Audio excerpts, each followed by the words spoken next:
আপনি কি জানেন মাত্র কয়েক মিলি সেকেন্ডের মধ্যে ঘটে যেতে পারে মহাবিশ্বের সবচেয়ে ভয়ঙ্কর বিস্ফোরণ। এমন বিস্ফোরণ যা যদি আমাদের আশেপাশে ঘটতো তাহলে পৃথিবীর অস্তিত্ব হুমকির মুখে পড়তো। কি সেই বিস্ফোরণ, কেন এটি এত ভয়ঙ্কর, জানতে হলে ভিডিওটি শেষ পর্যন্ত দেখুন। বন্ধুরা, এটিকে বলে গামা রে বার্স্ট, সংক্ষেপে জিআরবি, মহাবিশ্বের সবচেয়ে শক্তিশালী বিস্ফোরণ। কিন্তু প্রশ্ন হলো এটি কখন ঘটে। এটি ঘটে যখন এক বিশাল নক্ষত্র তার জীবনের শেষ পর্যায়ে চলে যায় এবং ব্ল্যাক হোলে পরিণত হয়।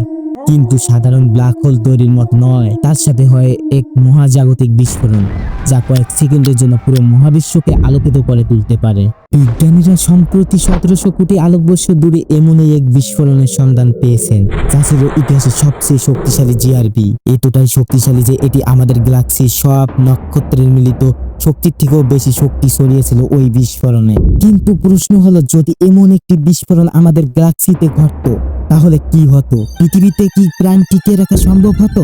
চলুন জেনে আসি বিজ্ঞানীরা এ বিষয়ে কি বলছিলেন। তারা বলেছেন যদি মাত্র 10,000 আলোকবর্ষ দূরে এমন বিস্ফোরণ ঘটতো তাহলে পৃথিবীর বায়ুমণ্ডল ধ্বংস হয়ে যেত, ওজোন স্তর উধাও হয়ে পড়তো আর সূর্যের ক্ষতিকারক রাশি সরাসরি আমাদের গ্রহে আঘাত হানতো। পৃথিবীতে প্রাণ টিকে রাখা অসম্ভব হয়ে পড়তো। বন্ধুরা, এই বিস্ফোরণ আমাদের শেখায় আমরা মহাবিশ্বের কত ছোট্ট একটা অংশ।